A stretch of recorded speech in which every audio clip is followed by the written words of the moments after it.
பரந்தூர் பசுமை வழி விமான நிலையத்தை சென்னையுடனும் முக்கிய தொழில் பேட்டைகளுடனும் இணைக்க 2 பிரம்மாண்டமான சாலை திட்டங்களை தமிழக நெடுஞ்சாலைத்துறை முன்னெடுத்துள்ள நிலையில் இதற்கான ஆரம்பகட்ட பணிகள் தற்போது முழுவீச்சில் சூடுபிடிக்க தொடங்கியுள்ளன.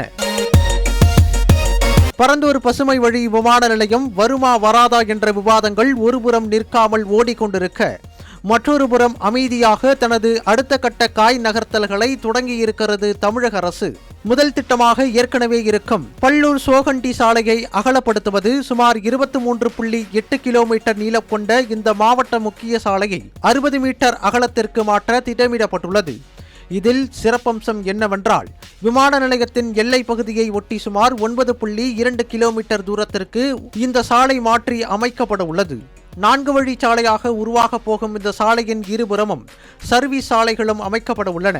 குறிப்பாக நில எடுப்பு விவகாரங்களில் சிக்கல் ஏற்படாமல் இருக்க மாற்றி அமைக்கப்படும் பகுதிகளில் சில நெகிழ்வுத்தன்மைகளையும் அதிகாரிகள் பரிந்துரைத்துள்ளனர். 2வது திட்டமாக ஒரக்கடம் முதல் பரந்தூர் இண்டஸ்ட்ரியல் வரை கனெக்டிவிட்டி ஏற்படுத்துதல். தென் சென்னை மக்களுக்கும் ஜிஎஸ்டி சாலை வழியாக வரும் பயணிகளுக்கும் வரப்பிரசாதமாக அமைய போகிறது இந்த 2வது வழித்தடம். ஒரக்கடம் செய்யாறு தொழில் வழிச்சாலையில் இருந்து நேரடியாக பரந்தூருக்கு ஒரு புதிய கிரீன்ஃபீல்டு சாலையை உருவாக்க திட்டமிடப்பட்டுள்ளது. சுமார் 30.7 கிலோமீட்டர் நீளம் கொண்ட இந்த சாலை சிங்கப்பெருமாள் கோயில் முதல் பரந்தூர் வரை அமைய உள்ளது. சென்னை வழிவட்ட சாலை மற்றும் மத்திய நெடுஞ்சாலை 58 இணைக்கும் வகையில் இது வடிவமைக்கப்பட்டுள்ளது. போக்குவரத்து நெரிசலை தவிர்க்க முக்கிய சந்திப்புகளில் மேம்பாலங்கள் அமைக்கவும் வரைபடங்கள் தயார் நிலையில் உள்ளதாக தெரிவிக்கப்பட்டுள்ளது.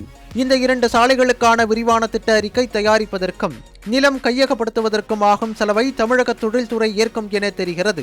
இதற்கான பரிந்துரைகள் தற்போது தலைமை செயலதிகாரியின் ஒப்புதலுக்கு காத்திருக்கின்றன. மொத்தம் 3 திட்டங்கள் பரிசீலனையில் இருந்த நிலையில் தற்போது இந்த 2 திட்டங்களுக்கு மட்டும் பச்சை கொடி காட்டப்பட்டுள்ளது. சென்னை பெங்களூரு எக்ஸ்பிரஸ்வேவை இணைக்கும் மற்றொரு திட்டம் ஓரம் கட்டப்பட்டுள்ளதாகவும் தகவல் வெளியாகியுள்ளது. விமான நிலையம் வருவதற்கு முன்பே அதற்கான சாலை பணிகளை துரிதப்படுத்துவதன் மூலம் எதிர்கால போக்குவரத்து நெரிசலை இப்போதே முறியடிக்க திட்டமிட்டுள்ளது தமிழக அரசு. மொத்த நில தேவை சுமார் 5746 ஏக்கர் என்ற பட்சத்தில் இதுவரை கையகப்படுத்தப்பட்ட நிலம் சுமார் 3400 ஏக்கருக்கும் அதிகம் என கூறப்பட்டுள்ளது. 2026 சட்டமன்ற தேர்தலுக்கு முன்னதாகவே கணிசமாக நிலங்களை கையகப்படுத்த அரசு திட்டமிட்டுள்ள நிலையில் நிலம் வழங்கும் விவசாயிகளுக்கு முக்கியமான இழப்பீட்டு விவரங்களை அரசு அறிவித்துள்ளது.